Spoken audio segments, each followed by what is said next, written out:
All right. Well, thanks for joining me on the second video, and congratulations for continuing to progress.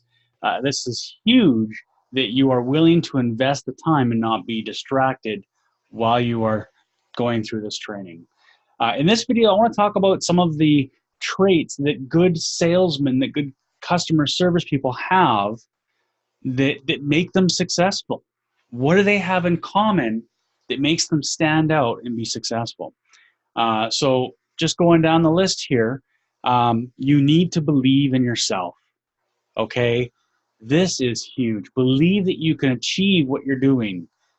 Again, change that mindset. I can do it. You may fail, and you may have to get up and brush your hands off, brush your legs off, get back up and get running, but believe that you can do what you're setting out to do. Positive thinking, I talked about this in the last video. Think positively. Take out negativity from your life. Be a positive person. Positive people are magnetic. People are drawn to them. When people see the positivity that you have, they buy more from you. Do things that build your confidence. Don't rely on other people to build your confidence. Do things yourself to figure out what you need to do to build confidence. There are courses, there are books. You can get mentors, personal coaches to help you through this. But you need to be a confident person if you're going to succeed at sales. Surround yourself with winners and mentors, okay? Get into groups of people who are going to encourage you, people who are where you want to be. There is zero success in surrounding with yourself with people that are inferior to you. Find a circle of people that are superior to you, people that are where you want to be, and you will absorb and learn and thrive to be like them. Do not be the best. All business people are trained in this that are very successful. They're not the shop owners aren't always the best mechanic. They are not the best financial people. They are not the best marketers. They're usually good at one thing, and they hire the best around them to build a successful business. So surround yourself with the best people that can help you grow as a service advisor. Always be learning. Learning does not end. The industry changes, the people change. Always be learning. This is huge. Many people get out of high school, get out of college, get out of university, and they think, I'm done learning. It's time to get on with my life. I'm sorry. In today's world, that is not acceptable. Always be learning. Hopefully your shop that you work for has a great learning environment where they encourage learning. They may help kick into some learning, like paying a course like this for you. Get accountability. Goals that you put on yourself but you don't speak about are harder to achieve because you don't have accountability. Again, come into our Facebook group, email us, just send me an email. Mike, I set out to achieve this by this time. I'm emailing you so I can be accountable. I'll put that on my calendar so I can reach that time and go, hey, did you achieve that goal? So find people who will help you with your accountability. And again, set goals. If you don't set goals, where are you going? It's like saying I'm going for a drive to New York, but I didn't bring a map and I didn't set my GPS. And how are you going to get there? Right? You're going to lose track and get lost along the way. Have a great attitude, positively. Again, people are attracted when you are a nice, friendly person. When you are this guy, grumpy, people don't want to be around you. Customers don't want to buy from you. You got to figure out, what do I need to do in the morning so when I get to the shop, I am the opposite of that. I am Mr. Cheerful. So have that great attitude. Solve problems. Be a problem solver, not a person who shifts problems away. Okay? Some quick examples of this. When something goes wrong in your shop, when the tech screws up and you have to deal with the customer, do not blame the tech. You are the one talking to the customer. Take the responsibility in taking care of that. Solve the problem for the customer.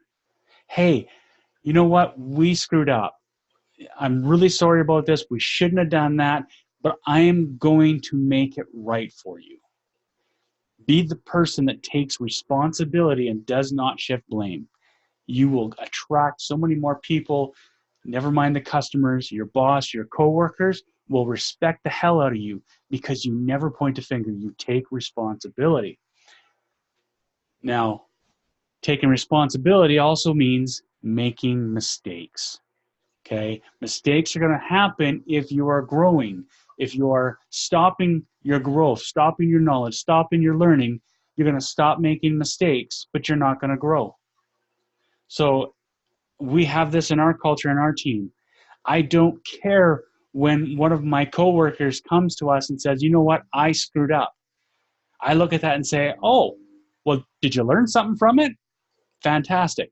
If you learn from the mistakes, that's what's important. I don't care about the mistake you made as long as we are learning from it. That should be your motto. Make many mistakes. That is how everything evolves, everything grows.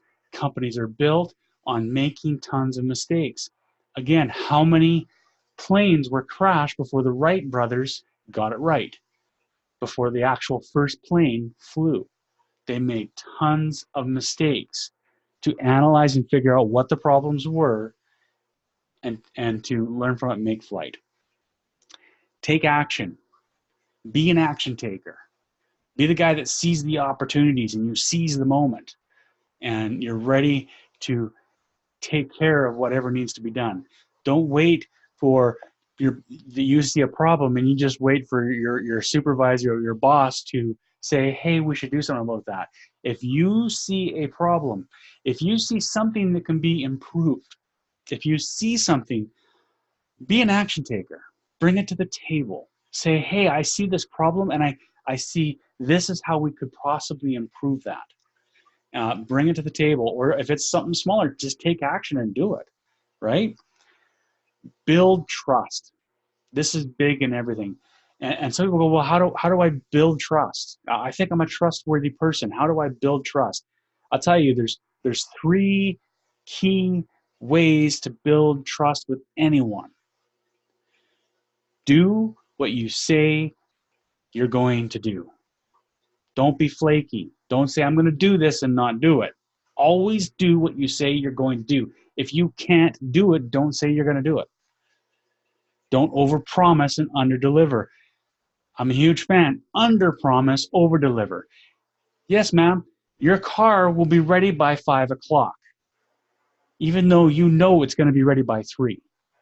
Then you call her at 3 and say, your car's ready. Can we come pick you up? What does that do? You over-delivered, right?